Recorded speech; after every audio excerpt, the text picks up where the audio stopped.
I'm on time with it today. No pause. No pause. Let it rock. Shout out to my boy Lee Bueller, DJ Lee, Envision Music. We ain't have an intro for a long while. We got it now. It's a special day, so we're gonna let this play. Signs of improvement. You know, this is one of those first moves we made when you like, oh, they've been in the gym all summer. This is one of those. Shout out to Lee, man.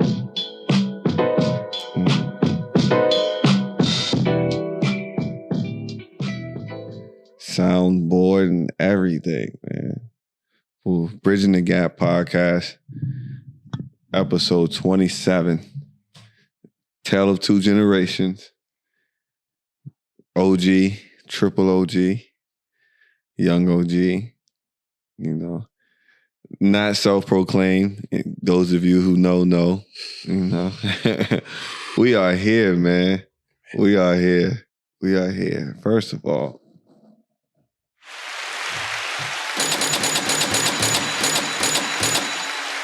$27. Is that us going to the bank? That's going to the bank because it's coming. We run it to the bank. We'll definitely be going to the bank next year. Right. And then we go to the airport. You know, safe travels, man. I'm your host, Ryan Yates. I'm here with my OG, Jupac, Jules the Jeweler, you know, the Donut Bandit. You know, there's a bunch of aliases we have.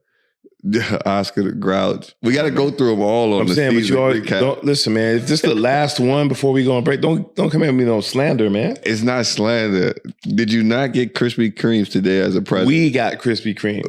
Where are the Krispy Kremes at right now? In my apartment, waiting on you. And don't front. We got 3 bags the other day of some treats. One for you, Coach Ethan. One for me. One for Coach Ryan. Okay. You haven't seen any of them, have you? He took one and demolished it on the side while I was out there coaching with the kids. Look, you know what's funny about this? I knew you were going to try this. I knew it. It's the truth. No. Ethan back there, you guys have been paying attention since day 1, episode 1. Our animations and artwork have been elevating, you know, been getting great. So let's give him a round of applause for that, for finally believing in himself and making some things happen. Doing what you do. You know, on top of all the other stuff. But Ethan, you know, I think I gave you a call, Ethan, didn't I? I let you, on Saturday, I gave you a call and I let you know that we got some treats. Mind you, you know, it's Sunday right now, a few days after. When did you hear from Coach King that you had some treats from you? Just now. Isn't that ironic? There we go. Look. There we go. Put your detective hat on, right? I knew that he was going to already say something because he's going to try to set me up like, yo, go ahead and crush those things. And then, you know what I'm saying? I got you. I ain't going to say nothing. Nope. And then now he's going to try to blast me in front of the camera. Nope. So it's okay. Nah, no, you know I got you. And you know when they hit you with that, you know I got you. He ain't got you. Because I ain't going to hold you. Mom Duke, shout out to Mom. Our Hoopmountain moms are amazing. We love you guys. Dads too, you hold it down. Man, it was 8 cookies per batch. So I ain't had to go with nobody else's stash. Listen, man, he ate 8 cookies in about 2 minutes. Yeah, I killed them. I needed the sugar rush, man. I need some glucose. You know what I'm saying? It's cool, but you know you got a sweet tooth. Yeah, I'm supposed to. I'm in my elderly years now. I'm just saying, you know what I'm saying? You know, caught you red-handed, killer. Like, he tried to get me. See, that's why you always make sure you do your due diligence, because he was trying to set me up, wasn't he? Man, it's all good though. It's good, man. Where's it? You still got the cookies? Man.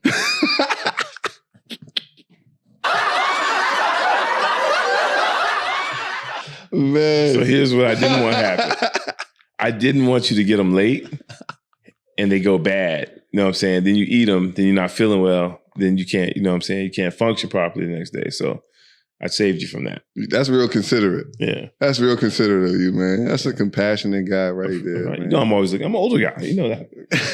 You know, we always look out for the young bucks. Man, look, but we do look out for E, though. We definitely do. For sure. But you missed out on some fire cookies. A1. You know what I'm saying? There'll be more coming around, man. Sure. It's all good. But for those of you who may be our first-time listeners or first-time watchers on YouTube, we are in Dubai.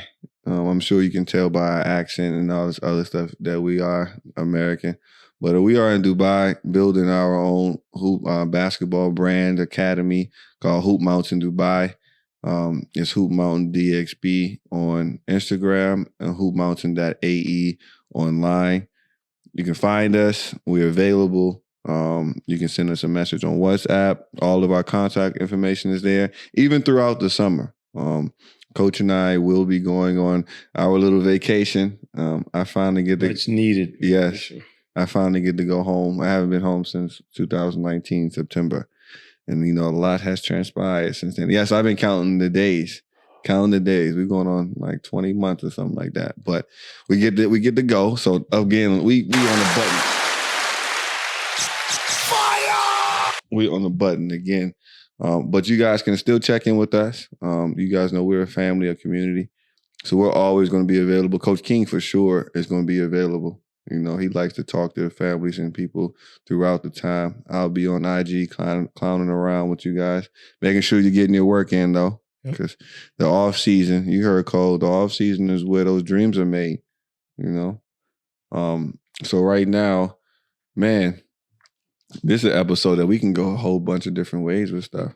Right. Well, first, let's do a check-in, as always. Zahid, you good? Yeah. We all good? E, how you feeling? E, you can talk to us. You're not gonna get on camera yet, though, but you can talk to us. Tell us the truth. Go ahead, you know, move it down so we can hear you. You good? Don't lie to me, man. No, you should be great. You just got back from Portugal. Yeah. I would have been great if I had cookies. Yeah. See, E said he needed the cookies. That would have been, you know what I'm saying? Listen, man, the one thing you shouldn't do, don't get caught up in his hype, man. I'm telling you. Don't do that, man. He will set you up. I'm telling you, and then do this, push you off the cliff. You know what I'm saying? As you down there splattered on the rocks, he's gonna be laughing at you. You know what I'm saying? Don't fall for that, man. You see that? Assassination of character. What you mean? That's all right, Ethan. You've been around me a long time. Have I ever given you any notion of that? That's crazy. Any chance he gets to clown you, that's now. I give him jokes, but we make jokes on each other though. That's the basketball culture. No, you and I. No, I'm old. I don't play that. I don't play those games. You old now. Yeah. Yeah, I see that face. You see that face right there? Yeah, man, lying. Lying. But Ethan, you good, man? Yeah, you good? Yeah. It's a nice little time. It's real hot out here. It's toasty out there, real oven like. How you feeling, big dog? I'm good, man. Yeah. We winding it down. Man, we there. Watching the clock. Yeah. We just dribbling it out. We up by 10. Yeah, it's not bad. I'm feeling good too. Besides the heat is outrageous. Like, it's getting real toasty. Yeah, you ain't got half the problems I got. I go from inside to outside. I can't see for about 15 minutes because my glasses are fogged up. Yeah. So, yeah, that's true. That's tough, true. Man. But you know, that's one of the dope things about basketball. Basketball brings so many different people from different parts of life, different careers together. We got the Wasta now. You know what I'm saying? We got one of our our older Hoopmountain people in the medical field around here doing some research for you, trying to figure out. Actually, she sent me a message. I gotta listen to it. I won't listen to it around you guys. Yeah, laughing at me. Yeah, look, he's trying to get his eyes right. We trying to make sure he can get his 2020. It might not be 2020 again. You know, it might be 2040 or something. But it's gonna get there. You know, so she gonna hold it down. So take care of your teammates. You know, top of the roster, bottom of the roster. All of you guys are family, and you just never know when those relationships will come to fruition later on in life. Right? A quick little NBA update. Clippers got one. Finally. Yeah, they got one. PG and Kawhi, they did that 30-piece between the both of them. Donovan Mitchell had a nice little ankle sprain, went down. He tweaked it a little bit. When did he go down, though? They were. I think it was like towards the second quarter or third. But when he said he could have came back in, but they were already down like 18, so it didn't really make a point for him. So, but he said he's gonna play. He said nothing's wrong when we don't ask me again. He said, I love that kid. Man, he's a star. I mean, I got a question for you. Go ahead. Stephen A. brought this up. Is Donovan Mitchell? Stephen A. Smith. Hey man, that's your guy though. No, yeah, we love him. We love him, man. We love him. He caught up in the shirt, man. Look. Oh man, we got technical difficulties back here. Let it rock. Oh man, who set this up? Hey, look, we made it. We almost made it. Man. It's all good, man. You not gonna help me out? Come around here. Come on, man. Hey, I can't get up. And we're not editing it out either, but at all. I don't care. He put your mask on, man. Okay, yeah. Hey, man. Man, but how long you gonna have me holding this up, E? But Stephen A. said, now you now you're playing, man. Shit. That's for eating his cookies.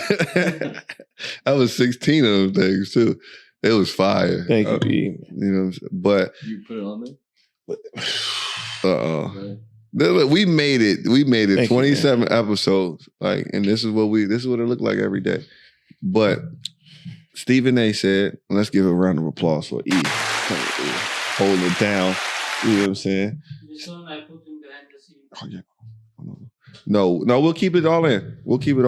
Yeah. No, you had the right idea. No, keep it in because we need to keep it on. So what we got to do is talk about Stephen A. He said that Donovan Mitchell is the best player in Utah Jazz history. I agree. But I'll let you, get into it. And I want to say, I do think John Stockton is one of the most disrespected greats of all time. Yeah. Please, man. Listen, I just said I love that kid. Yeah. I love watching Donovan Mitchell play.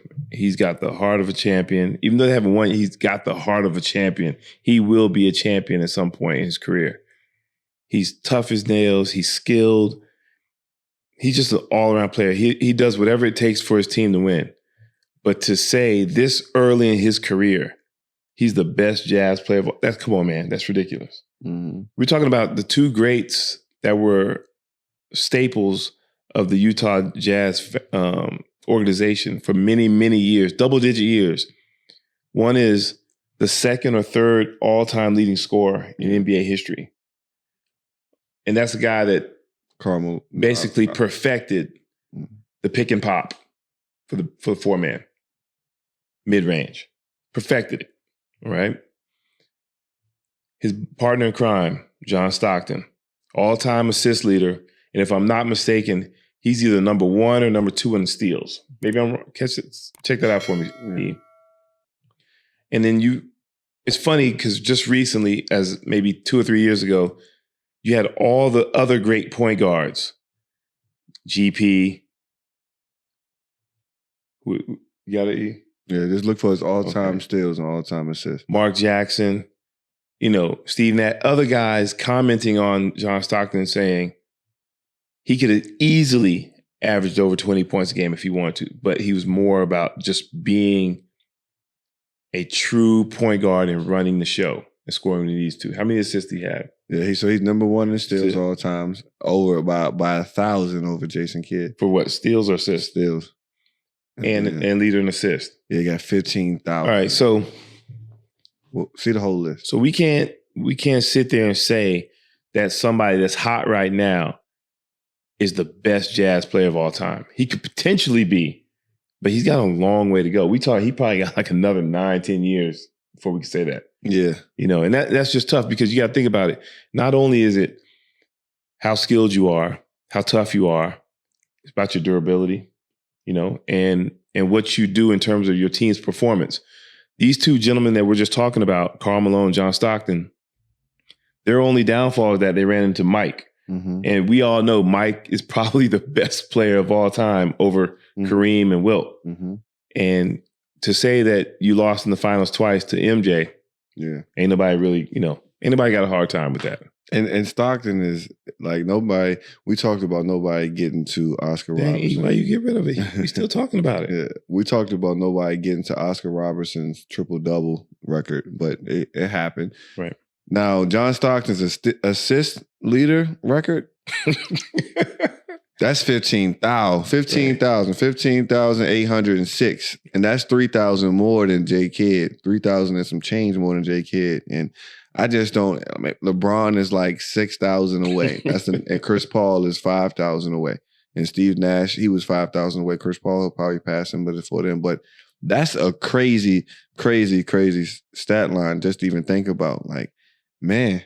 Well, that goes to their greatness. Think about it, they played together. Yeah. One's the all-time assist leader. Mm-hmm. One's almost the all-time scoring leader. Yeah. I mean, so that's what I'm saying. It just, Mitchell, and I'm not trying to jinx you. I hope you do pass them because, when we start comparing new guys Mm-hmm. to the greats, we sometimes jinx them. Yes. And then we put too much pressure on them too. Just let them play. Yeah. You know what I'm saying? Not to say that he cares what we think, but we know how it goes. It starts in social media. Mm-hmm. One person says something like Stephen A. Smith, then he catches fire. Mm-hmm. And then that person hears it over and over and over again.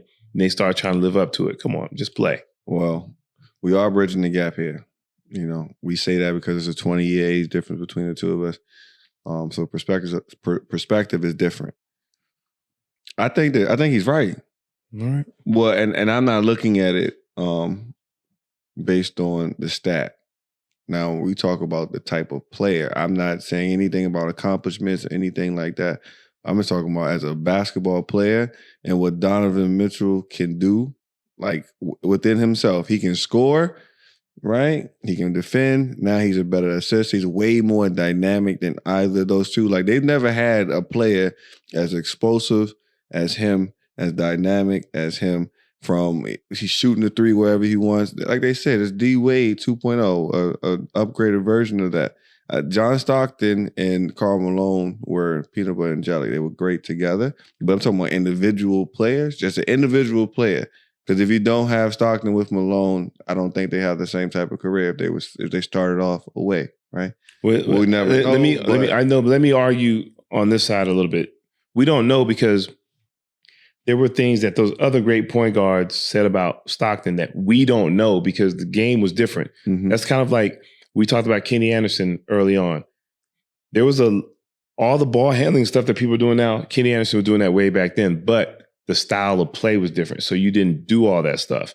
And, to hear the other great point guards talk about how Stockton could get a bucket when he wanted to, how Stockton could dunk, Yeah, Stockton can get a bucket, but he can't do what Donovan Mitchell. No. I ain't saying, but I'm saying, here's the thing. It's almost like we talk about the great two guards.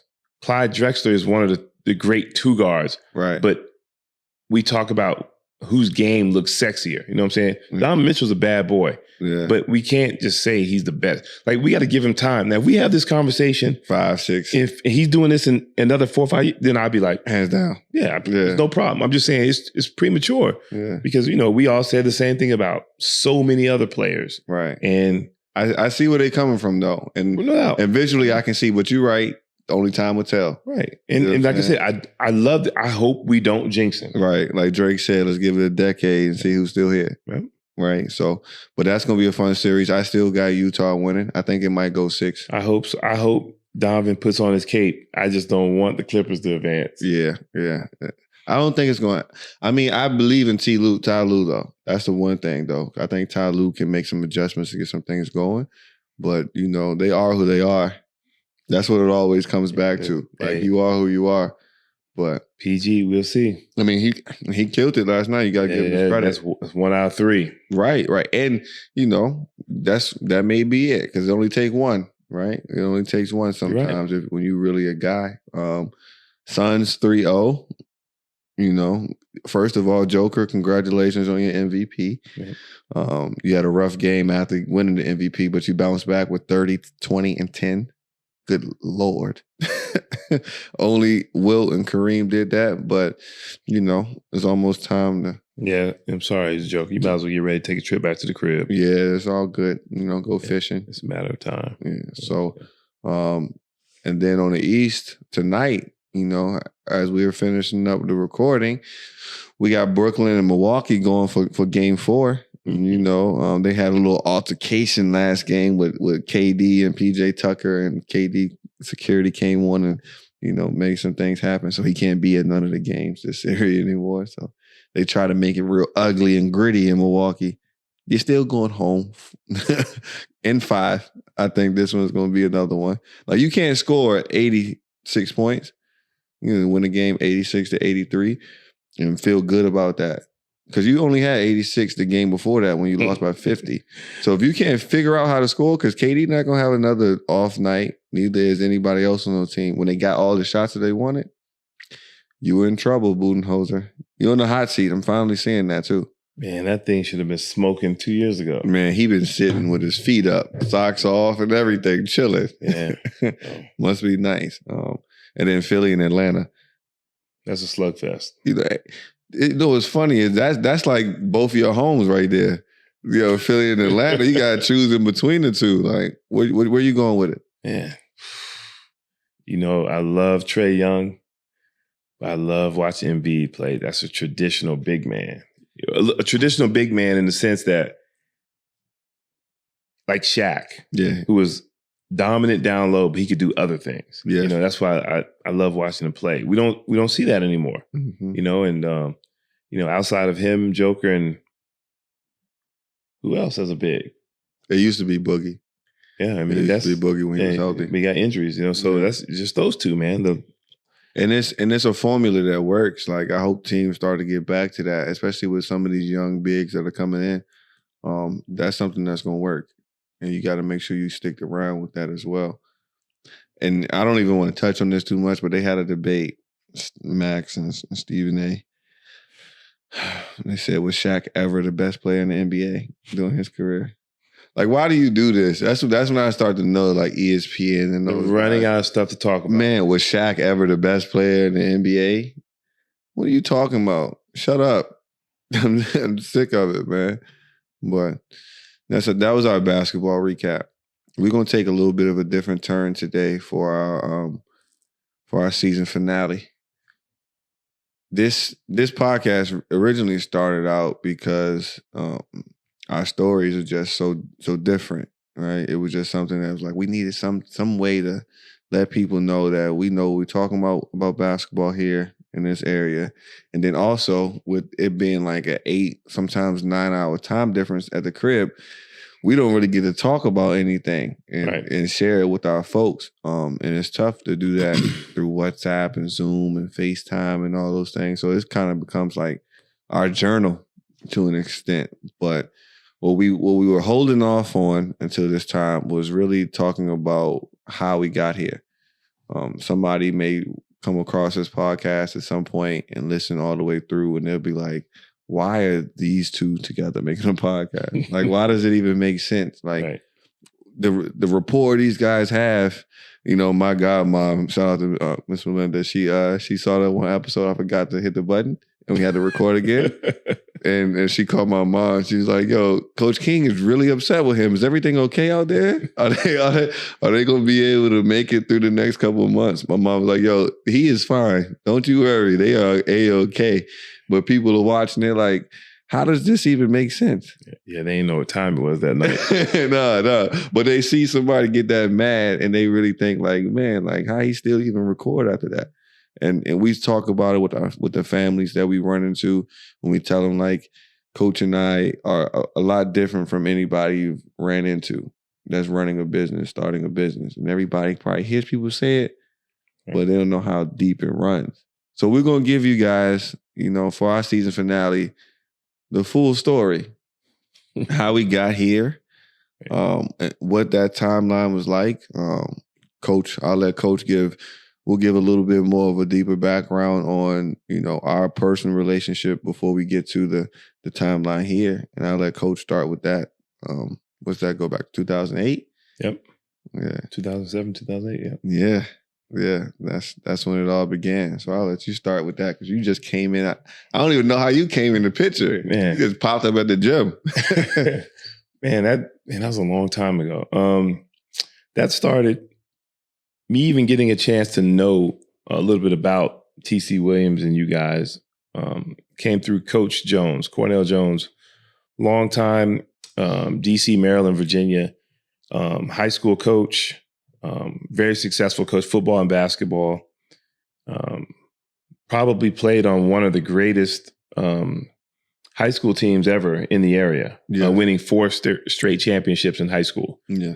They don't get the love that they deserve, but they were Golden State on the high school level, averaging over 100 points a game. But I ran into Coach Jones working at Buzz Brayman's camp each summer for about 2 summers straight. So what would happen is all the guys, we play overseas and stuff like that, and then we come back home and,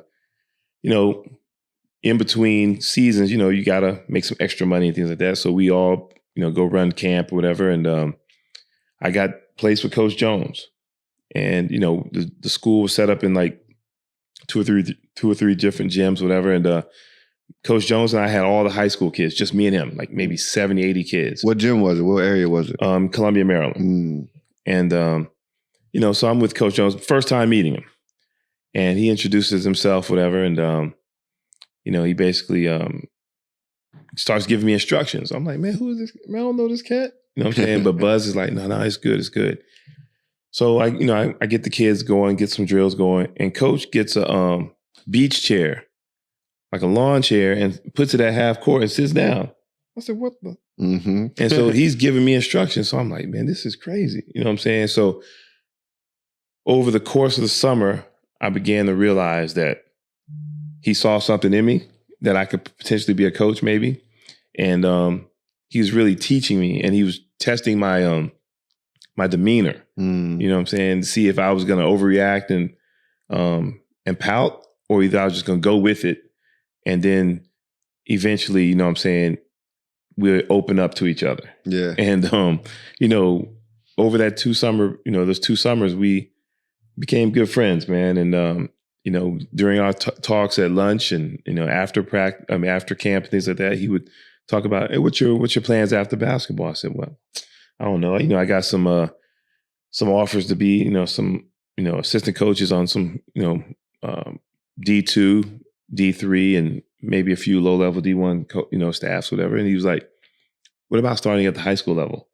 So you can start at the grassroots level, and then, so that way, when you get to that higher level, you will know what it takes to get there, instead of, beating the system and, and shortchanging yourself. I was like, okay. What do you have in mind? He says, well, I coach with a young guy by the name of Ivan Thomas. He's going to be taking over TC Williams, whatever. And you should look up the school. He said, it's a lot of talent, a lot of history there, but a very volatile environment. He says, but I believe in this young guy, and some really good kids coming through the pipeline. So I said, all right, I'll think about it. And so Coach would periodically just remind me, hey, don't forget, I want you to meet Coach Thomas and just see what he has to say. Give us a chance, whatever. So I ended up meeting Coach one day in Bowie. We had lunch. And after speaking to him for maybe 10, 15 minutes, I knew I would work with him, because everything he said was a belief that I had. Mm-hmm. Some of the principles that I had, the character I had. And I swear to God, it sounded like I was talking to John Chaney. It sounded just like John, in the fact that I want to play the best teams in the country. Yeah. I'll play them anywhere, anytime. Yeah. With any group. You know what I'm saying? I'm like, that's what I'm talking about. Yeah. Somebody that's not afraid, and Coach delivered that message like he got the cadence of a preacher. Oh, for sure. Like, you guys that are from here, you see a Baptist preacher or something, a Christian church, and you see they getting fired up. Coach Thomas, when he talked, it was different. It was a different energy in the room. Yeah, you could be on a high school team, and by the time Coach Thomas finishes talking, you think you go out there and be the NBA team. No, right? that's real. I remember, like, we always, as a team, we always said how we really didn't need music to get hyped for a game. Right. Like, you see everybody now, you got your headphones and stuff. Like, all of us, when it was time for that pregame speech, the headphones off, all of us looking, and whatever came out, I'm sure he wrote something down or something, but whatever he wrote, and he came in and delivered us, we were always ready from opening tip. I'll say this, Coach was real good about taking notes. Mm-hmm. He was a tactician about everything. He was always prepared. Once he started reading off those notes, he just tossed that aside, and then everything's coming from the heart. Yes. And so that's why it was like, man, you run through a brick wall for Coach. Man, we came in there one day, like that year that we won states. We played all the top teams. The one thing I remember is when we took that bus ride to Benedictine in Richmond to play Ed Davis. Ed Davis went to UNC, #1 in the state. You know, he was Boo Williams. Coach had coached him all summer and was saying, we're going to schedule y'all to come play. We were going to take the bus down there. We walk into the locker room before hitting the road. And each of us on our lockers had, in the DC area, there's a magazine that comes out that features all the players, right? And Ed Davis had his own spread. And Coach Thomas, while we were in class, this is like 11 a.m. before we about to leave, he had cut out, I think he maybe had the managers help him. He had cut out the article out of like 30 different ones and pasted around the entire locker room. And was like, this the one who said, y'all want nothing but some punks outside of DC. We was like, yo, would you have time to do this? We were ready to go. Ready to go. But yeah, shout out to Coach Thomas, man. Yeah, thanks so much, Coach, for giving me an opportunity. And so, you know, I came on, I said, look, man, I got a lot of private training that I do on the side. I can't jump right into it right away for the summer bump and all that stuff. And he said, listen, you just be ready to show up start of the season. He says, you do what you got to do, because I don't want to interrupt your schedule. I just want you a part of our program because I think you'll be very valuable with player development and just having another voice from a different level with these guys. Because Coach Jones already told me about you. If Coach Jones says you can help us, I want you. So I come in, and from day one, you know, Coach did not treat me as if I was the third stepchild. You know, he gave me responsibilities right away, held me accountable, valued my point of view, and let me do my thing with you guys. Yeah. You know, before practice, after practice, yo, King, just lock up. And for him giving me that kind of, leeway, you know, not knowing me, you know, from Adam really, you know, meant a lot to me. So, you know, I took that to heart, you know, just being at Coppin State with Ron Fang Mitchell, being at Temple with John Chaney, I knew what it took to be a winner. Mm-hmm. And that's whether or not you being the, you know, in the starting five, being the starting player, or coming off the bench, just playing your role. I knew what it meant to be a manager. Mm-hmm. You know, just any part of the team is important on a run. Because you know from winning many championships, any little thing goes wrong can derail your goals. Mm-hmm. And so, you know, I took that very, very seriously. And so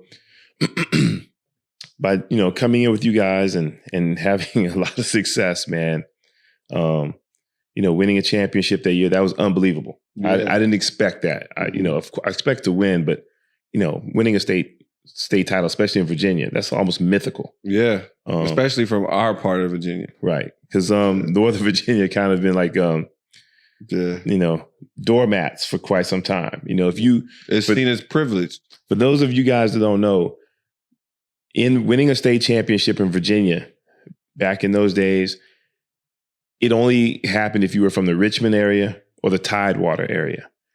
A team from Northern Virginia winning a state public school championship just didn't happen.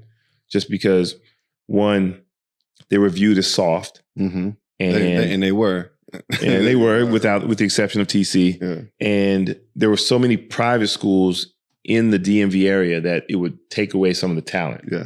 So you could be a rising junior at a pretty good public school and you're a star, but you don't get a chance to finish your career there because, you know, you get enticed by a big time private school. So, you know, the public schools in the Hampton, Chesapeake, Virginia Beach area, Newport News area, Richmond, they just, every year, the state championship went through them. Yeah. You almost knew it was going to be one of those schools. So for us to come through and win at the clip that we did is very impressive. And then, so, you know, Coach Ryan was a sophomore on that team, one of the young bucks. And on a team with 8 seniors. On a team with 8 seniors, yeah. Right? They went 27-3 to win the state championship and had what was quoted as the toughest state championship road at that particular time. with the teams you had to beat. And so Coach Ryan had his moments where... Well, we got to talk about I got to interject because I wasn't supposed to be on the team you talk about the community. Right. So talk about having a volatile community.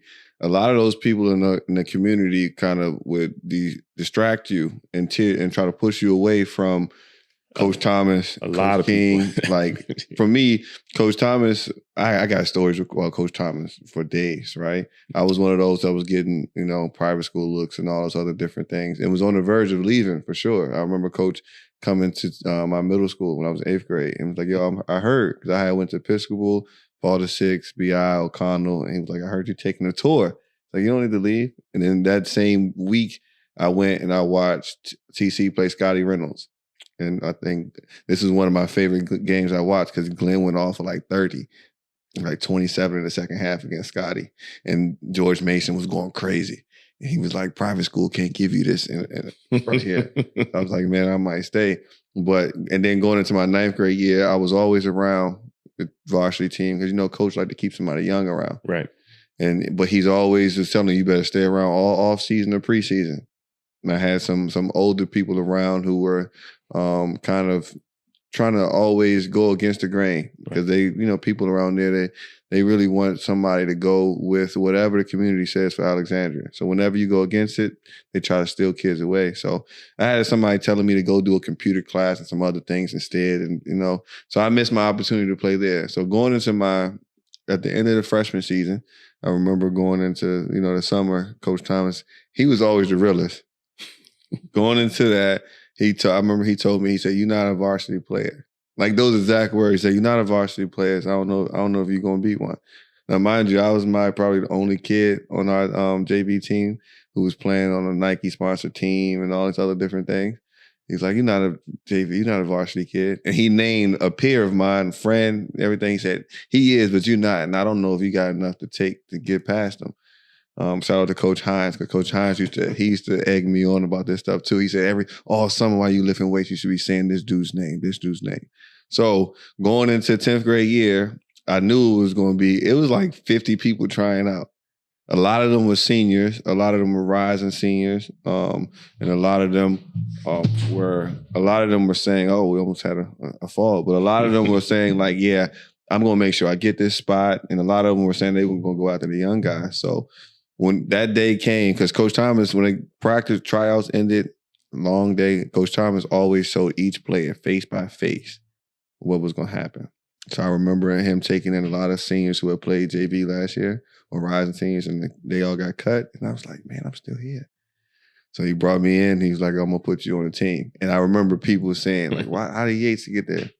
And then I ended up starting. But a lot of that had to do with those extra hours in the gym with you. Right. Yeah, you put in a lot of work, man. I mean, it was, I'll say, and people will think that we're being over dramatic, but playing public school basketball in the Alexandria community is very, very difficult. If you're a young player and you want to be respectful of your elders and things like that, but there's so many people giving you bad advice. Mm-hmm. And at times you can get caught up and listen to the wrong person and make a mistake that could haunt you for the next 5-6 years. And so you listening to Coach Thomas, having the guidance of your mom, who's, your mom don't play. Mm-hmm. She's going to tell you, whoever's the realest to you, she's going to point them out. But yeah, listen to him, and putting in the extra work before and after, practice really, really made a difference in your game because, you began to settle into a role that you're going to be a jack of all trades as a sophomore, master of none. But you were vital to our team. You didn't know it at the time. You're young. You want to be. You want to be the next Glenn Andrews. But without you developing into that player where we could put defensively on 5 different positions, and you could play 5 different positions offensively.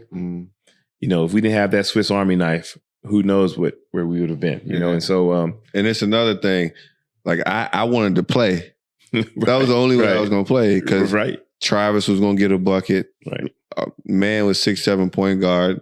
EJ was going to get to the basket whenever he won. And then we got guys like Ricky and Earl and a bunch of other people on our team who could all do all of those things. Right. So I was like, man, I gotta get my own niche and figure out how it's going to work. Right. So that was an explosive, high IQ group.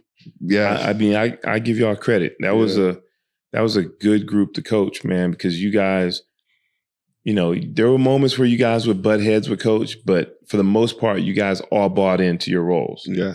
And because, you know, he always used to preach this. Your number's always gonna come up at some point in time. And that's fact. And so that's the way you guys were able to run through everybody and win the states. And so, you know, for you guys out there, you know, Coach Thomas actually left the year after that. And you know, I was lucky enough to become the head coach. And so with Ryan remaining, you know, naturally he and EJ, Edward Jenkins were, you know, our two best players returning. And, you know, so I had to lean on those guys a lot. And let me forget Blue. Let me forget Man, Blue. Heart and Soul. And G, you know, and so, you know, we had a core of, you know, 4 or 5 guys from that state championship team that I had to lean on. Hold on. Blue watches and listens to the pod. Right. So again, shout out to you, Blue, because I know Blue is back home coaching, and then, you know, because he around the way. Right. So he giving some love to the youth. Blue, man, you know, we always had my respect. You know, one of the realest for sure. So shout out to you, big dog. Oh, for sure. That's why I made sure I didn't forget him. Yeah, because it just jogged my memory. Right. Yeah. Blue used to make me play 1-on-1 with him after practice before every big game. Yeah, that when I say high IQ, he was definitely one of those guys that he knew everybody's position. Mm-hmm. He knew everybody's responsibilities in every play, every set that we ran. He knew every defense. He knew the scouting report for every other team. Mm-hmm. And he knew his strengths and weaknesses. And never played outside of him. Never played outside of him, you know. You know, I just remember a dog. Him adding some stuff to his game senior year, though, because remember I said, you can't be our starting point guard if you don't get a bucket sometimes. And he went to that flashback because Blue used to be different. He used to go by a different name back in the day. What was his name? We had to retire that. Coach Thomas said we had to retire. Oh, okay. But he used to get to it though, for sure. But yeah, so after winning that, and again, that was a legendary year. Like we had a parade. We had, you know, our own day. It was like March 13th or something like that. Like the city was rolled out for us. And so that was a sophomore. So for my next 2 years, like the day Coach Thomas was like, I'm not coming back, like I gotta go, he called us individually before it came out. Right. And I remember me, EJ was in Miss Finney office. I was in Miss Finney like crying. Like, yo, what we gonna do? Right. And like I said, I was playing TC, like you said, it's a great area, talent-wise. And it's a lot of history there. People love to be around it, but people don't know about the community. Right. But at the time, my AAU coach, when I was playing with the DC Blue Devils at the time, he was calling me and saying, yo, I might try to get that job. Mm-hmm. Right. You know, it's a Nike guy. He got ties with Paul VI and all those other different things. So either way, I was like, oh, man, my guy coming in. But still, I was like, this is my guy, but he don't know. Yeah. It's just a different space. So the whole time we was like, we need some continuity. It's going to be crazy expectations. Yeah. Like, how are you going to deal with the people around the way? Yeah. You know? It's, in fact, when Coach Thomas announced he was resigning, I think, if I'm not mistaken, there was like 60 to 70 people applying for that job. Assistant coaches in college, high school coaches across the country, because everybody just saw it from the outside. They had no idea that it's a meat grinder, you know, and it was evident after I resigned, they had 4 coaches in 4 years. Man, that people don't even know they still got a basketball team. So it might be better now. Yeah, but our relationship, that's when it started to blossom. Right. Going into that, it fostered. It began that 2007, 2008 year when I was, you know, staying out to practice. But my junior and senior year, that's when things got real. Yeah, we went through a lot. Like you said, whenever you win a state championship and you win at the clip that we won, there's high expectations, no matter who's there, no matter who left. And remember, we had 8 seniors leave. And, you know, we had to forge a bond. Mm-hmm. because we were going to go through tough times, and I'll say that, I got a lot of flack from people in the community, some people in the school, Ryan is your favorite and you let him get away with murder, but they had no idea that I probably was on you harder than anybody else. Man, listen, those early morning drives to Baltimore and all that other extra stuff, man. They had no idea that we could win a game by 20 points and I might give you a ride home at night, an hour and a half after the game, and I still may be talking to you for about 30 minutes in the car before you get out. Man, and for some of my young boys that even Ethan can get into it, that like you get used to, you might catch me being long-winded or whatever. I get it from him and my uncle too, because that's how I used to get into it. People ask me all the time, like, yo, you seem wise beyond your time, but it's really just me soaking up. One, I didn't have a choice, but soaking up game, listening, and then trying to find, the pieces that made sense for me during those moments. Because like you said, I didn't know how to be a college player. I didn't know what it meant to have potential. Like I remember as a youngin', I was playing on the team when I very first started. When I started playing basketball, my words going crazy. And I remember the owner of our young team, I was like 11. He told me that I was never going to be anything in basketball. He said, you're going to be, his words verbatim was, you're going to be riding on a bus while my son is going to be in the limo. You're going to be watching him go up and down. Right. So that was like in my mind as a youngin'. So when people started to tell you, you could be this, you could be that, you didn't know which way to go with it. Right. That's why it's important to watch what you say to the youth. Right. So for me, when you started to put things in my mind, like you can go here, you can go there, I'd never really seen it. My mom's loves basketball, but she had no clue. Like when those people came and started talking about private school and all these other different type of things, she just would say, how will we pay for it? When they come to that, she'd be like, all right, now it's his decision what he wants to do. Right. So I'm making all basketball decisions like, do I go play with this team? Like, do I go here? Do I go do that? Like, how this go? So when you came, that helped immensely. Thanks. I appreciate that. Yeah. Because this first time you ever say anything nice about me. But yeah, it might be one of the last, but we got it on camera. So but we fast forward to kind of how we ended up here. Mm-hmm. A guy I played with in Argentina by the name of Dwayne O'Canty. You talk about Donovan Mitchell. Dwayne was Donovan Mitchell in Argentina. I'm serious. That's how he got down like that. Yeah, of course, we don't sit there and give me that smirk. You know what I mean? One's in the league, one's not. But you trust me. Dwayne, you hear this? You couldn't check him. Dwayne, you hear this? I locked Dwayne up. You couldn't check him. Trust me. Yeah. You can't check him. And so them high socks, I'm gonna get him.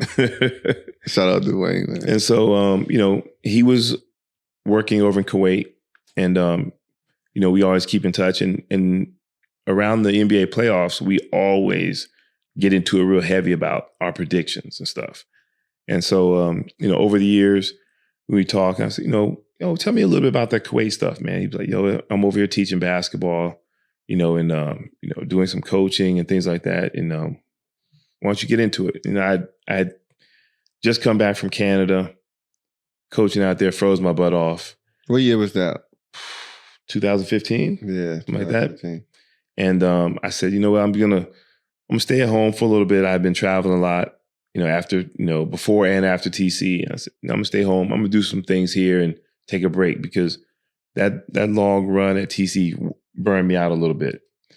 And he said, I'm gonna put you in touch with Steve Gibbs. Steve Gibbs is the founder of Hoop Mountain in the Boston area. And so we started talking. And he asked me, would I be a, managing director or technical director, whatever you want to call it, in a new country that, they may start a new franchise. I said, yeah, depending on what country it is.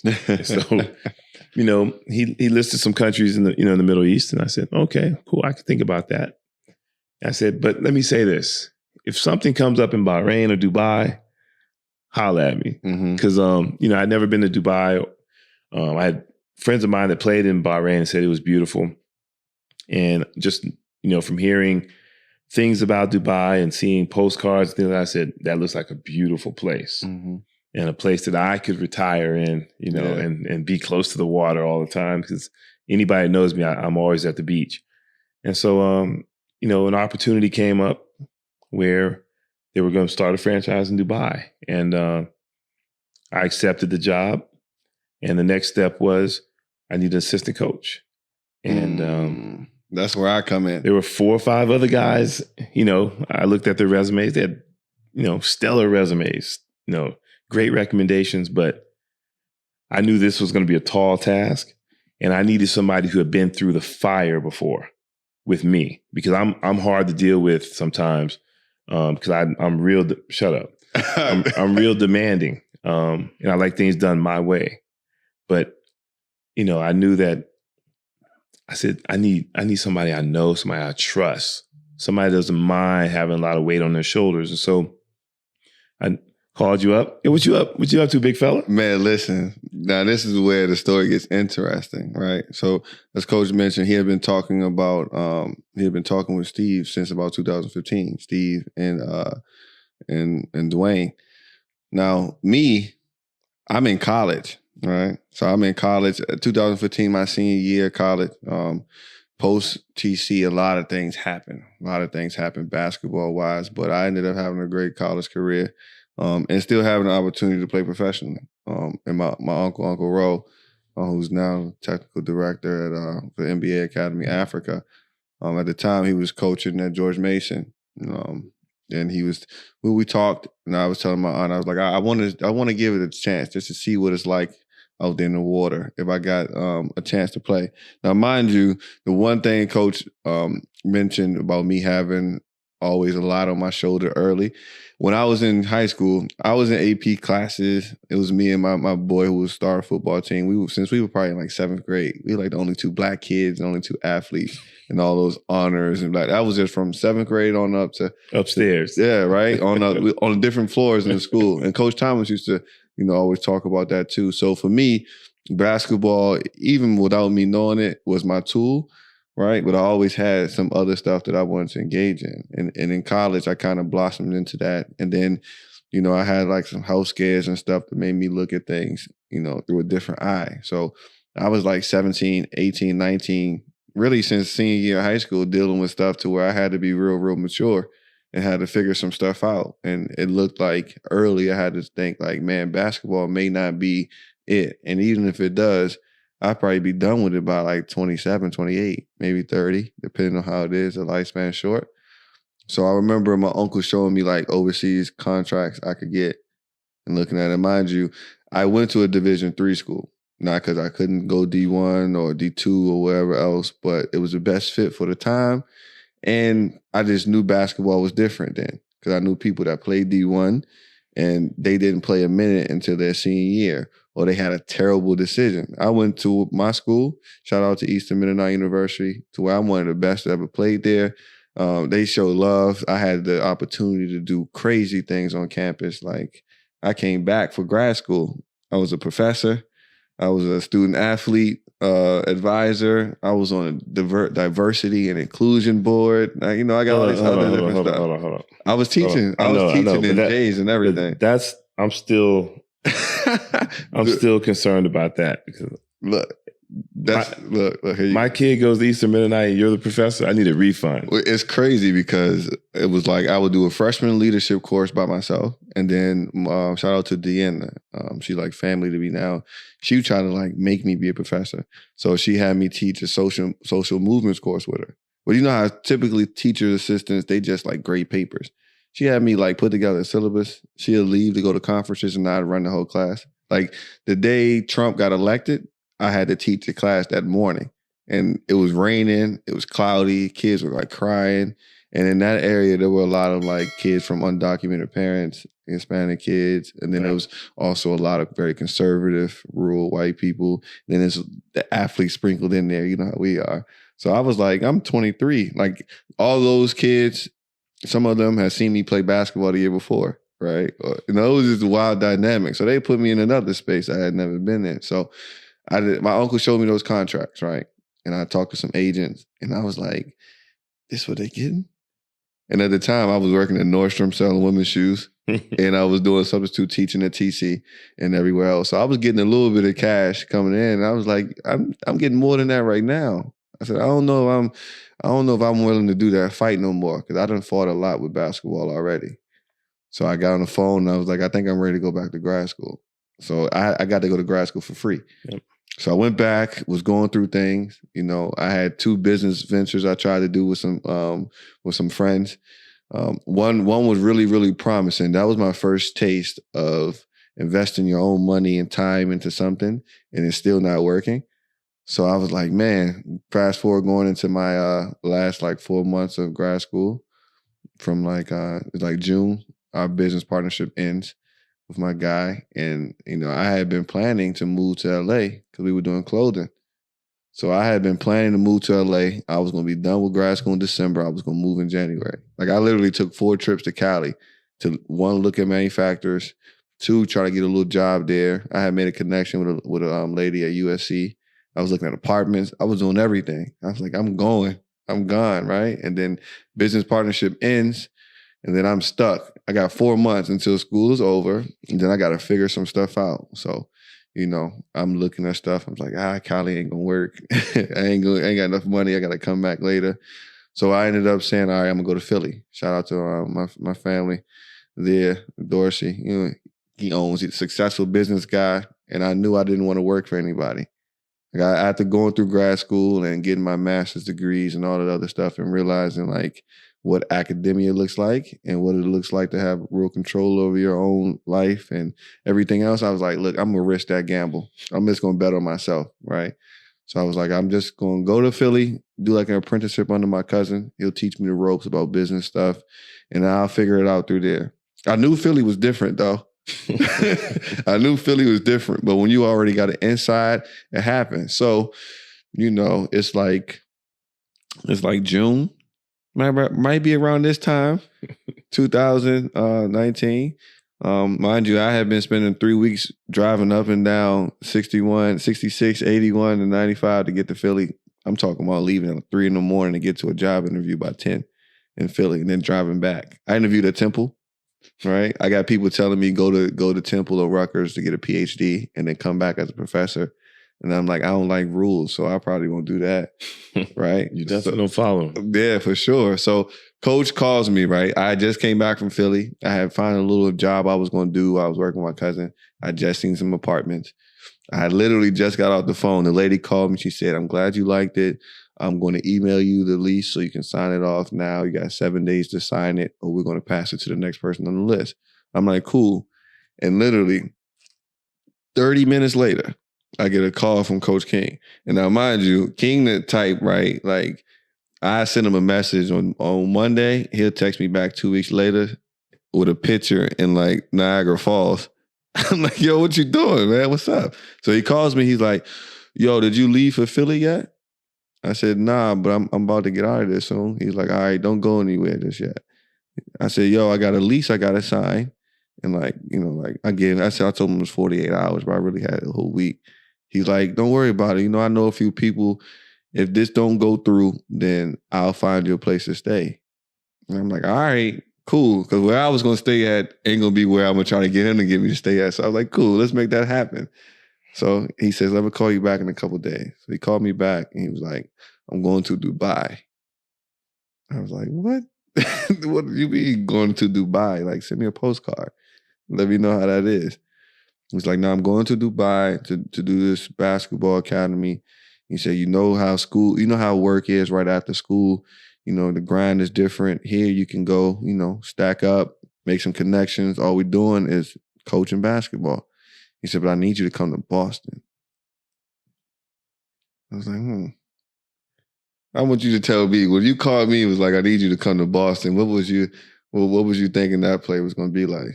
I just need you to show your face, and I just needed everybody to speak to you. I knew that the minute they got a chance to meet you, see your physical presence, see how you carried yourself and everything, you get the job, no problem. Yeah. But you tell how did you get to Boston? I flew up there. All right, cool, right? So I'm in Harrisonburg, Virginia, right? Harrisonburg, Virginia is about 2-hour drive outside of DC, right? So King calls me, it's like a Monday, I gotta be in Boston on Thursday. So I'm like, yo, how I'm going to get there? He's like, don't worry, I'm going to take care of it. He said, I'm flying out this day. I'll make sure you get here. So I'm like, yo, do I got to get a suit ready? He said, yeah, it's one of those. So I'm like, all right. Luckily I got the juice in the college town. So I take my suit to the cleaners, get it back the next morning. He's like, look, Yates, I couldn't get you a flight. I was like, what? So what we doing? Taking the train? He's like, look, I got you a bus ticket. So I'm like, man. So this is how that day went, right? It's in the middle of the summer. I got to get a haircut once, right? If you know black barbershops, you know you're going to be in there at least 4 hours, right? So I'm driving back. I get back to Alexandria around, let's say like 1 o'clock. My bus leaves about 7 o'clock, right? So I get to the barbershop, drop the car off at home. I get to the barbershop. And, you know, my barber just taking his time. He taking his time. I ain't ate yet or nothing. I get in the chair like 4 hours later or something like that. I get a haircut. It's like 6:30. And I got to make it to Union Station in D.C. by 7:15. So before I get in the chair, I called my brother. I said, look, bro, I just ordered some fruit from so-and-so. Go pick it up. Go give me some snacks. And I'm going to be at the crib in a little bit, right? So I got them. I got a bag. I got a suit in my bag. And the whole time I'm thinking like, damn, what is going on? So they dropped me off, him and his girl. They dropped me off at Union Station, King. 10 minutes to spare. I get on the back of the bus. And then I look and I see this shit say 10 hours. 10 hours from DC to Boston. And the whole time I'm thinking, this better be worth it. Come on, man. Don't paint the picture like it was a pity party, man. First of all, it wasn't last minute. Second of all, I tried to get you a flight. All the flights were booked. Okay, all right. Stop. Hold on. Then I put you on a bus. I get you on a double-decker joint. No. I get you up top. It's nice. It's the mega bus. I checked the seats myself. You know it's the mega bus. I said, I'm going to get him the seat that I would sit in. All right. So how can you miss out on the flights if it's not a last minute one? You said it wasn't last minute, but I checked all the flights and they were gone. They were gone because the trip was last minute. I had a lot of things to do, man. But we get there, right? So I'm talking about, I get to Boston, it's like 6 a.m. He already in it. He already at his joint. I take the Uber to his hotel. And it's funny, right? We talk about bridging the gap. I get to his room. He didn't know how to work the AC.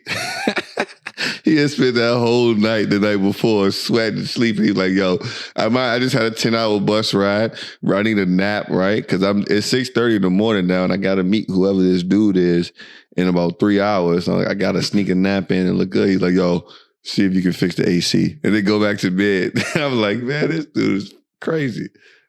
Am I lying? This is what I'm saying, man. Just tell the story the right way. I'm lying. Am I lying? I'm saying don't try to be funny and make me look bad. I said we're having technical difficulties with the AC. I don't know if it was the thing on the wall or what. But you know what I'm saying? I said, take a look at it. I know you're real good with this type of stuff. I'll let you handle it. Well, I got to go take care of some business. I got you. You know what I'm saying? But he ain't tell you the whole story. When he gets to Boston, I got him laid up in a nice spot. Eat me out of house and home, drink me out of house and home. Man, you know what I'm saying? But I said, I got to make up for it because you had to catch the bus. I feel your pain. Okay. But I got you. All right, we're going to get to that. We make sure you guys remember that because we got witnesses in here, right? He said, set me up in a nice spot, right? I was sleeping on his couch in his suite in his room, right? Because I was leaving the same day I got there. I was spending the night. So I take a little nap. He hit me with the look, take a nap. Get ready, hit the shower. I'll let you know when to come, right? So I'm all like, man, what's going on? I got my resume all together and all that stuff because I've been everywhere. I got my good suit on, you know what I'm saying? So the meeting is at Panera Bread, right? So I was like, all right, a little different. So King texted me. He was like, all right, come through. Now, King had told me beforehand that there were already candidates there.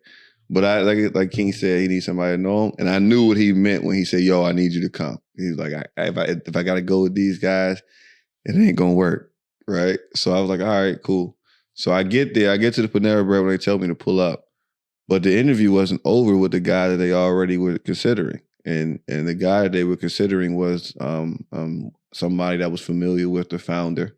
You know, just naturally, if it's your guy, you're going to lean towards your guy. So now this is Panera Bread. It's not like an office or nothing. It's like being in a Starbucks. Like the meeting is there. So I walk in the Starbucks type of place with a I'm 6'7", 6'6", got my suit on, dapper. Clearly I'm there for something, resume in hand. And I'm like, and see the dude still sitting. So I'm like, man, I'm not about to stand outside. So I just walk over there and sit down, introduce. I shake everybody's hand. You know, I shake his first and I sit down. And it was interesting because I think the interview was supposed to be over. And when I get there, it's a young guy. He was in boat shoes, khakis, and maybe a polo or something. Right? Laxed. Really laxed. Like he already had it. So the interview was supposed to be over. The guy stayed another 45 minutes talking to Steve, I guess trying to plead his case. And I'm just sitting there just chilling, you know, just relaxing. And then we talked to Steve for like 3 hours. Yeah. After me and the other guy, the applicant, walked out, I talked to him for about 30 minutes to give Ryan and Steve a chance to really get to know each other before I come back and sit down and before it's, you know, formal again. But we did stay another 3 hours, I'd say. Yeah. But like I said, I knew that that's what we needed to do. Mm-hmm. Otherwise, I wasn't coming. Yeah. You know, and so and I didn't want it to be a situation where they changed their minds at the last minute and say, okay, no, it's either he's going from the beginning or I'm not going at all. So I just knew once you walk through the door and they got a chance to talk to you, I said, it's a no-brainer. Mm-hmm. And so here we are. You know? Want me to tell you how I didn't think it was real until Why? the day we got tickets? Why? It was so crazy, right? Like, it was like, yo, you going to Dubai? I remember telling people, like, I remember going around asking my cousin who I was going to go to Philly with. He was like, man, it's a no-brainer. Get out. Go. Don't even think twice. Mom said the same thing. You know, Uncle was like, man, go. Right? He was like, he's like, go do that. Everybody was doing it, but it was still like, my people was like, my boys was like, man, you about to go to Dubai? Like, what? What's that like? Like 15-hour flight? Like, what? So it still sounded crazy because for me, I was still trying to figure out what I was going to do because LA was my big plan, right? That was my big thing. And I always wanted to, like, I got this thing, right? Like, I think I'm really smart or capable of a lot of things, but I feel like I haven't proved it to myself yet. So I always was like, I want to be able, like, in Alexandria and that TC in that small world, I was real respected. People thought highly of me in a certain space. Same thing in Harrisonburg with my peers. So I always was like, man, kind of like imposter syndrome. It was like, man, I got to prove to myself in a bigger place where there's more of those people that I can be who I think I am, right? So that's why LA was my place. That's what I was thinking. And then when that didn't happen, I was like, God, please just let it be somewhere where I can prove, right? And then when Dubai came, I was like, man, this don't even make any sense. And then you painted the picture.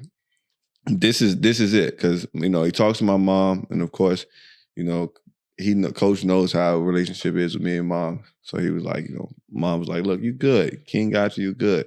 So what sold me was King told me this, right? He was like, and I talked to Steve. They said, look, you're gonna get a certain amount of change, which was great for me just getting out of college.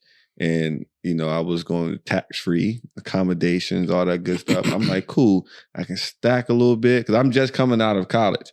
So I don't need too much because I don't have too much, right? So I'm like, I can stack a little bit and be in Dubai. I only got to train 2 hours a day. And then all I got to do is post some pictures on Instagram. That's it, right? Me with all these degrees and stuff, I'm just going to go to Dubai, network, see what I can build out there, and just have to do 2 things. That's what King told me. I'll just have to do 2 things. Just train 2 hours a day. I may have added some other things in there. Man, and post pictures on Instagram. That was all I was going to have to do.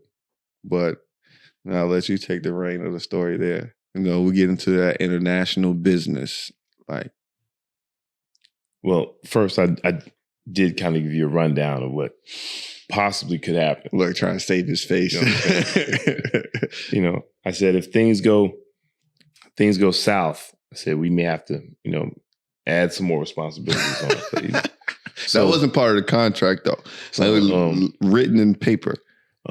But so, you know, I get over here a month ahead of him, and let's just say nothing was the way it was supposed to be. Mm-hmm. And from out the gate, I'd say we were working overtime. Yeah. out the gate. Even before Ryan hopped on a plane, he was probably working 4 to 5 hours a day for Hoop Mountain in Dubai to try to prep stuff for us to get going. I get here in the middle of the summer. After taking like 4 or 5 days in Kuwait. It's so hot outside and humid that my glasses are steaming up. I don't even wear them because I can't see. I got a car, cell phone. That's it. No database. Nobody to walk me through things. And I just got to start figuring it out for myself. And you know what hoopers do when you go somewhere new? You hit the streets. Yeah. You know what I'm saying? You ask, you see who's playing where, you look stuff up, you know, and you just spend every hour of the day and a night out and about trying to meet new people. And so, you know, we spent a month, you know, slow walking things here. And I'm trying to prep Ryan before he gets here, just saying that it's gonna be a little hairy. Yeah. But ain't nothing you can't handle and nothing you haven't seen. Yeah. And so, you know, he's like, yeah, I got it. I'm cool. You know, I don't mind taking on the extra responsibility because it's going to pay off in the future. Right. He's funny. The conversations are definitely R-rated. He breaking it down. Right. So what we get to here is like a lesson in international business. So as Americans, you know, being in a capitalist environment and just having a different way of conducting business and all these other things. And we don't have the wealth of money distributed the way it is in the GCC with so many more people just willingly doing stuff with their money just because they can and not really having as much to risk. And not saying that's what we're experiencing with here, but what we see around, right? It's a lot of things that go places where they don't have the same intent or the same foundation built around it. So, you know, when we walked into Coach, we were basically dropped off in Dubai and had to figure out what it was. Now, this wasn't because they didn't want us to be successful. It was kind of going off the business model of the franchise before that was already in Kuwait, that was already successful. And, you know, you would think like, you know, one city may be a lot like the other one. So we can just go ahead and do the same model and boom, we win. Like it's going to work for us. But Dubai is a world of its own. Yeah. And we found that out immediately. Like, you know, the premises was basically just find a gym, train kids, leave. Right. But we didn't know that we really would have to find a way to entice, educate, retain, you know, scale, do all of those things at one point. And like Coach said, we had to look at each other and was like, we're not going to get paid for what we really got to do. But we both been through the fire together before. Yep. So we know, let's just go ahead and make this what we think it can be. And then we can worry about the rest later. Yeah, it was easier to do that when you're living in Dubai. Don't get it twisted. That's a fact. We need to make sure we get compensated well, but you can do without some things being in Dubai. You know, if we were in Gary, Indiana, I'm out. And that's a major point too, because what this place doesn't have is infrastructure yet, right? Business wise, and what I've learned is people don't really understand how important businesses are to building communities, and not just putting a business there to make money, but a business that's engulfed in the community, that's conscious. You know, that their entrepreneurship or whatever is there to really benefit and grow within the community. Right. That's how you get people to stay in Dubai longer. And what we saw was, man, it's not what we thought it was going to be, but man, it can be way more than what it was, right? And even bigger than what we thought. So immediately, and this is part of the Bridgin the Gap space too, that's what makes it so dope to work and play for guys like you and Coach Thomas, even Coach Jones and some other guys, was when you get to a point and you like, all right, I gotta adjust. OG was like, look, I got this basketball business stuff. And for me, I was like, 100% you do. He was like, you do what you do. And I was like, for real? He was like, yeah. So I was like, man, the one thing we do know is basketball is the 8th most popular sport in Dubai. And not because basketball is not dope, but kids, families don't know anything about it. Right. They don't get to watch the NBA because of time difference. So you talk about the little language, like guys back home, you can tell a kid to run a pick and roll, get back on defense, be in help side, just little things. And they'll know exactly what that is. And you don't think about, man, I'm taking it for granted that this 8-year-old knows what's going on.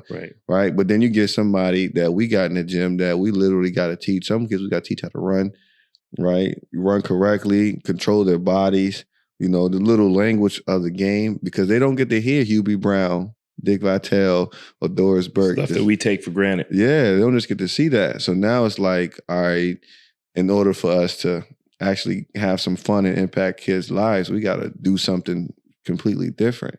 So now, the podcast was one of those first things. So I was like, how can we show people that we're different just in the way we talk, the way you can experience things without us being the typical Americans that the rest of the world see is loud, super arrogant for no reason or anything. Because we saw that, right? And everybody has their thing. So I was like, all right, OG, you run, you go, I'm gonna follow your lead on this.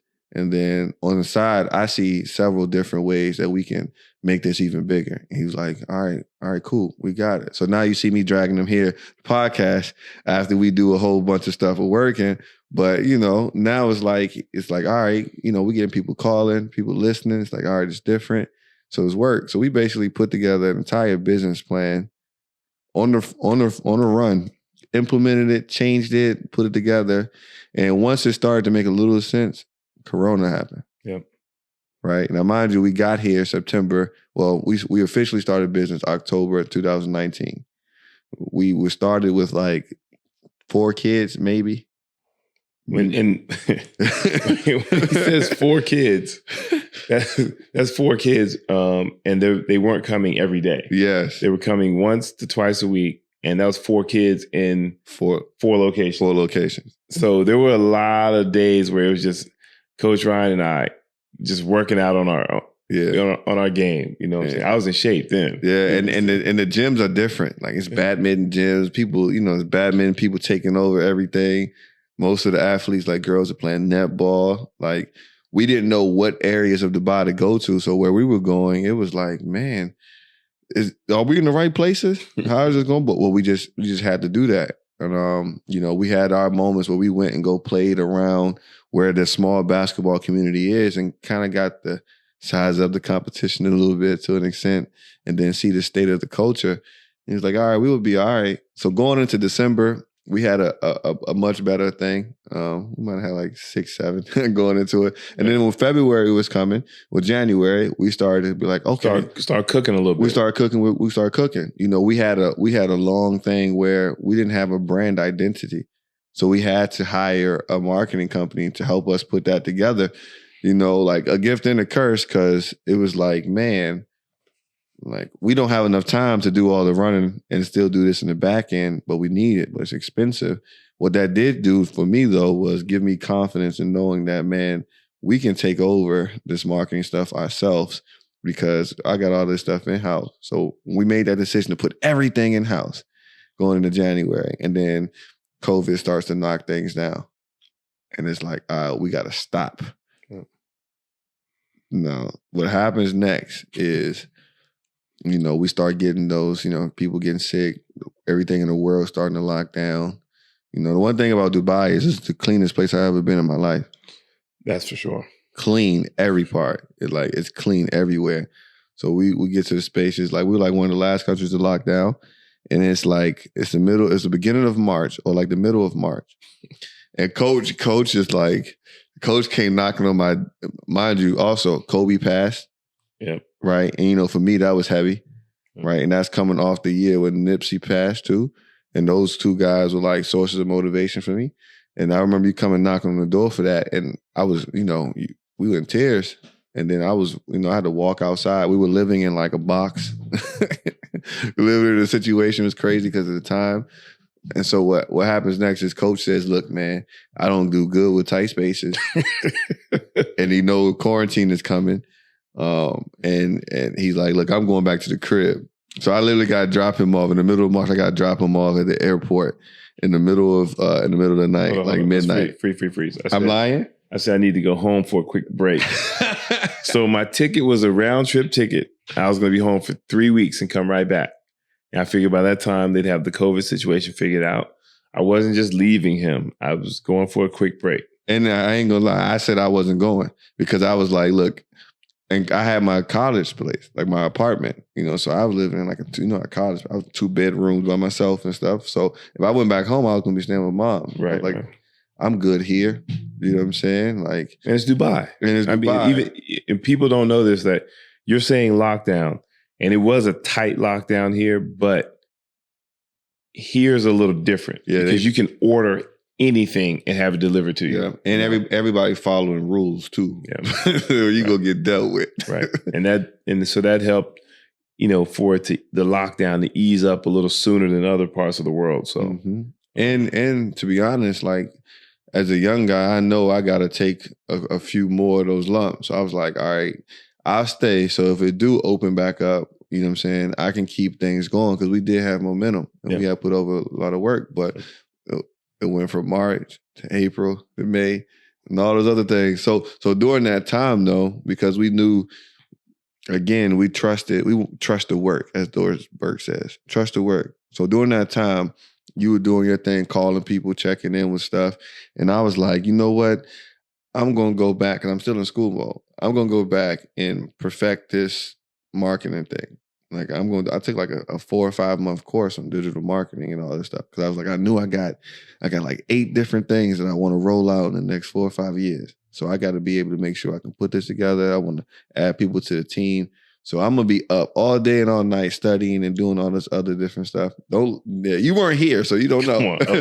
Come on. I call you, don't answer the phone. Okay. 8 hours time difference. I'm calling to check on you. Okay? You're a lie. He calling to show me he got a plate of turkey wings, mac and cheese, rice and gravies, and collard greens. We in lockdown. Where am I going to get that from? Man, cut it out. You back at home. Ain't nobody following rules. Come on, but we go. So it go from March up until, like July.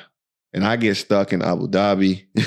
I get all not a bad place. It was not a bad place. It was beautiful. But during that time, though, and we'll talk about this now, like the entire world had a shift mentally, right? People had to sit down and deal with whatever was being suppressed, whatever might have been stressful within their business life, their work life. And mind you, I'm doing that away from home. You know what I'm saying? My younger brother just had a beautiful baby girl during the middle of that. So I'm like, Jameson. Wow. Yeah, I'm like, wow, this is going crazy. Like people getting sick everywhere. So now it's like, man, we got to be mentally, I don't know if OG coming back. Come on, man. Look, I don't know if OG coming back. And then I'm like, man, I can see so much going on, but now we're in a different stages of our lives. So I'm like, I can't expect him to be like, yeah, I'm going to come back and just kick it. And then I'm like, yo, like, I can risk a few more. He like, nah, I'm trying to retire. While me, I'm in the beginning. And then we still got our business partner in Kuwait that we haven't been able to run with. And he's just getting to know us. Yep. You know what I'm saying? So, and seeing how those things are. The beauty of it is we all got to see each other at the lowest of lows and see how we would react in those spaces. So it was like, man. But now you kind of still feel, people aren't talking about that fog of being in Corona quarantine. No doubt. There's residual effects of not being able to do what you're normally used to doing. Mm-hmm. And I suffer from it a little bit sometimes. I know if I didn't leave, I wouldn't, that would have been it. Mm-hmm. I hate being told I can't do something. Mm-hmm. I'll chill and sit down on my own, but I hate being told you can't go outside. You can't. And so I knew I needed a break, but some people are still dealing with that stuff, and it's every age group. The kids, that's an important time in some of their lives in terms of the socializing that they would normally do. Especially in schools. People that have jobs that were, outside every day or intermingling with other, people, now you're working from home, you're working remotely, and it's tough, man. And you see some people still dealing with it now, and it's a lot of people don't want to diagnose it or PTSD, admit it. right? But yeah, it's PTSD, man. Yeah. A lot of people are depressed, man, and it's tough. And you know, and you gotta, you know, figure out a way to move on because the world may never go back to the way it was. Right, for sure. Well, You know, what are some of those things that from your perspective in your space and where you are? Because we're talking about bridging the gap. There's two different places, right? We're both in two different places. You're thinking about retirement. I'm thinking about how I'm gonna build towards that, you know, in the next 15, whatever, 20 years. But think about what effect that's had on you. That quarantine, that COVID, that pandemic, and all those things. it's Like, and how you view it's things. it's the feeling of being boxed in. And what I mean by that is that I'm at an age where I know the clock is ticking and I got to speed things up to put myself in a comfortable space where I'm not stressed all the time. Mm-hmm. Because, you know, especially being an older guy, African American, Mm-hmm. you know, stress levels, you know, run our blood pressure high and cause all types of health issues. And I don't want to go through that stuff. You know, I want to get to a point where it's downhill. Mm-hmm. You know, I get a chance to, I'm still going to work because I'm never going to be rich, but I want to make sure I'm in a place where I'm comfortable. Maybe. We don't know. We got a chance. Well, I'm always trying to be humble. You know, Inshallah. that's, you know, so, Inshallah. you know, it's just, that's just where I am right now. What'd you learn about yourself if you did that you didn't already realize, or like something that might have been around but you didn't have the time to really see? Probably the biggest thing, and I hate to say this because I know you're gonna take it and run with it, that I need to trust others a little bit more. Because I don't trust anybody. Yeah, for good reason. And, you know, I've been through some bad situations, and people give you real good lip service, but they don't come through.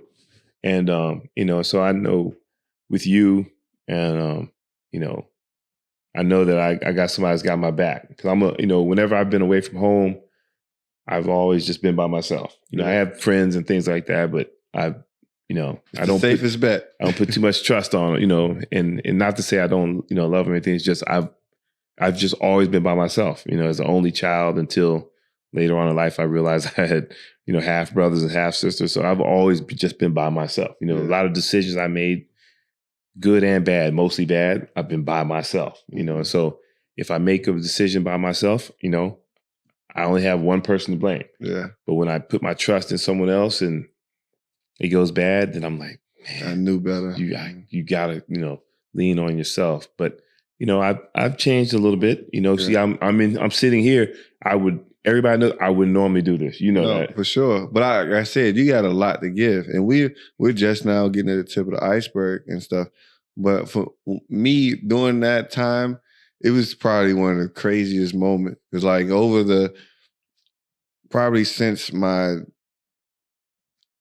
freshman year in college, I've been in like a real introspective space. Because, you know, I got sick and all those other different things. So I had to at that space, I had to look at stuff different. And then when I went back to grad school, it was like I had to reinvent myself. So I was in a place where I was always I was used to being alone, and I learned how to use that time effectively. So I was reading a lot, you know, heavy into Malcolm X stuff and Asata Shakur, and then business stuff, and then taking time to study all types of stuff on top of being in school. So I kind of knew what to do with the space that I had. But what it kind of gave me was, it made me a little nervous, right? The fear of kind of missing out, because I've been in school so long, and I can't wait to finally get in so I can, you know, I'm high value now, right? I got the knowledge, I know how to apply it. So now I want to get my feet wet and start making this dough, because that's what's gonna make it work for me, right? And my aunt always told me, look, you're rich in other ways. But for me, I was like Diddy, I can't make nothing happen if I don't have money. Yeah, I've heard that phrase so many times. But it's tough, right? It's tough. And then you do eventually see, when we get stuff like today, when we got cars from the young girls who won't be able to come back because they had to move, and that we really impacted their lives and things like that. But then it's the other half to where I'm always I feel like I got a lot of game I can share with some people. But I don't want to do too much yet, because I know I won't listen to somebody if they can't make that move. If you can't make that shot or at least look like you used to make it, I don't want you telling me how to do it. Right. So if you telling me that you got a good idea about how to make some money or make a business successful, but you haven't done it yourself yet, cut it out. So me thinking that, I'm like, man, I got to get it. I got to get it. I got to get it. I got to get it. But everybody always says, and that's why I love Nipsey, everybody got his own pace. Your race is your race. Run it at your pace. Just make sure you finish. And for me, I was like, dog, like, now Corona happened. You know what I'm saying? Senior year of high school, we got to forfeit games. Right after that, I get eye injury. You know, first year in college, I got an injury right before practice starts. So the season starting off rough. But in retrospect, like my aunt told me, all that stuff helped you be prepared for this moment. Right. So when y'all got down to Dubai and it wasn't what y'all thought it was going to be, you didn't look at it and be like, yo, I'm gone. You looked at it like, oh, I know how to make water turn to wine so we can make it work. So I was looking at it like that. But then I was also like, all right, even if you don't get it, just be present. Because the moment is you're in Dubai. Like you got a chance to make this home. You got enough tools in the toolbox to do whatever you need to do around the world. You just got to be confident in what you got with yourself. Right. I was like, man, that's still a steady dose because I'm still of the social media era and, you know, a lot of those things that you see. And, you know, sometimes you can't help yourself when you compare yourself to other people. But sometimes you just like, man. It's natural. Yeah, it's like I did everything right. Right. But then, you know, you start to realize, you know, it wasn't for you. And there may be something bigger on the other end. Right. So, but that's why we're here. So now, like, I got everything I ever wanted, right? With a career or a path, right? I wanted to be a business guy, potential business owner, several done, and I wanted to like change people's lives while doing it, something fulfilling. I always said I'd never be in basketball again, right? Because I didn't like the politics, but boom, here you go. Guys, like we can put both of them together. So now I was in a space to where you can do what you wanted to do business-wise. Think only because I was partnering with you. Because you're like, look, you go do that. You know what I'm saying? As long as you take care of this. So now it allows me this space to where it's like, all right, I do that. And then on my side, I'm building this. And then I pull in Ethan, right? And then I'm seeing a couple other people I pull in. And I'm like, look, like, you know, this can change some stuff. You know what I'm saying? Like, we can all get into a different space. And then we teaching our kids that. Right? Giving them a whole different space to thinking about. But that's Dubai. That's us. That's how we got here. We're gonna be here for a while, inshallah. But it's special. Yeah. You know what I'm saying? Sometimes it's you need a little luck, right? And sometimes the story is what makes it. Right? Some things don't happen by chance. Like, you know what I'm saying? Like sometimes stuff just because, but some things don't happen just by chance. Like right time, right moment, right people. So you got a new last word. So this is season finale. This is it until, you know, until we get back in the stew with Collective. Shout out to Abdullah too. Big shout out to Lighthouse and Mo. You know, I know he's back at home taking care of his family. But it's the last one. You know, we sending this around the world. Man, you make it seem like it's the last one forever. Nah, but you know, you never know, right? We might get a call and be like, look, we want you to do a TV deal. You know, you got to hold off. You can't come back out. Contract disputes might take 6 months. Yeah, right. You're right. You know, new basketball leagues coming. Yeah. You know what I'm saying? There's a lot of stuff on the horizon, a lot of possibilities here. Mm-hmm. For me,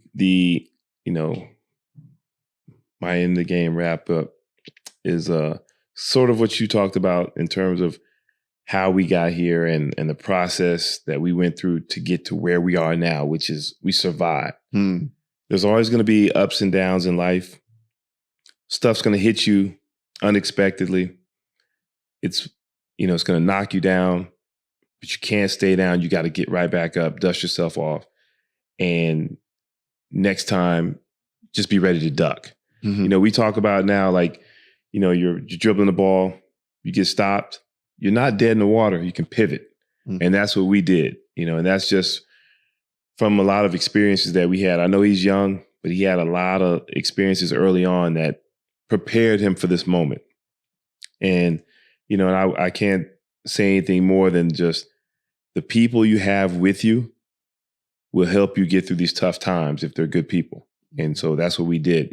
We had, 2 good people surrounded by other good people that we have brought into the family now.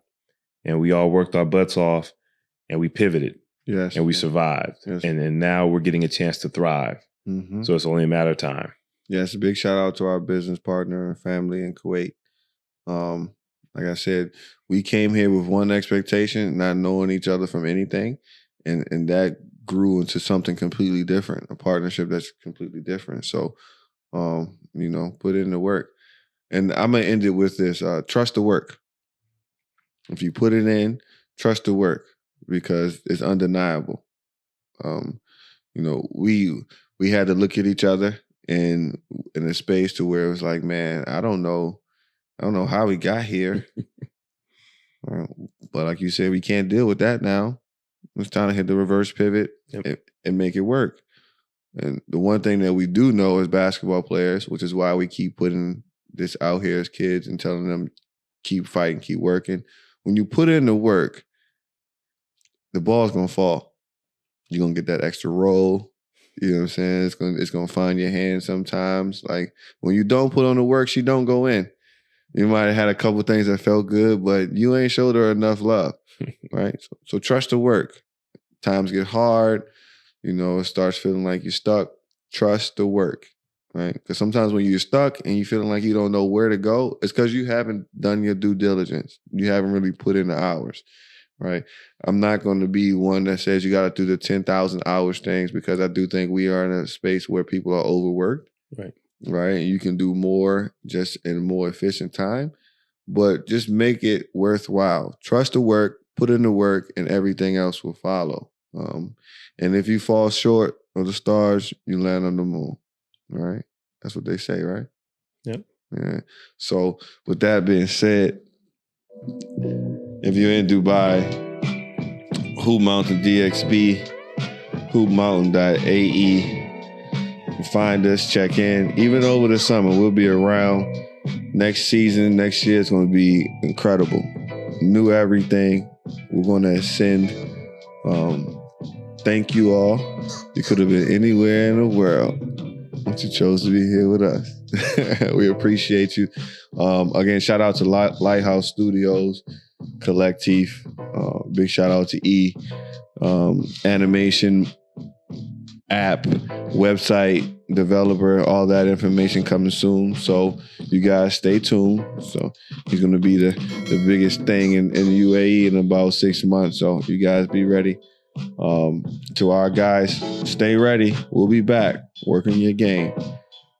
That's season 1, Bridgin the Gap podcast.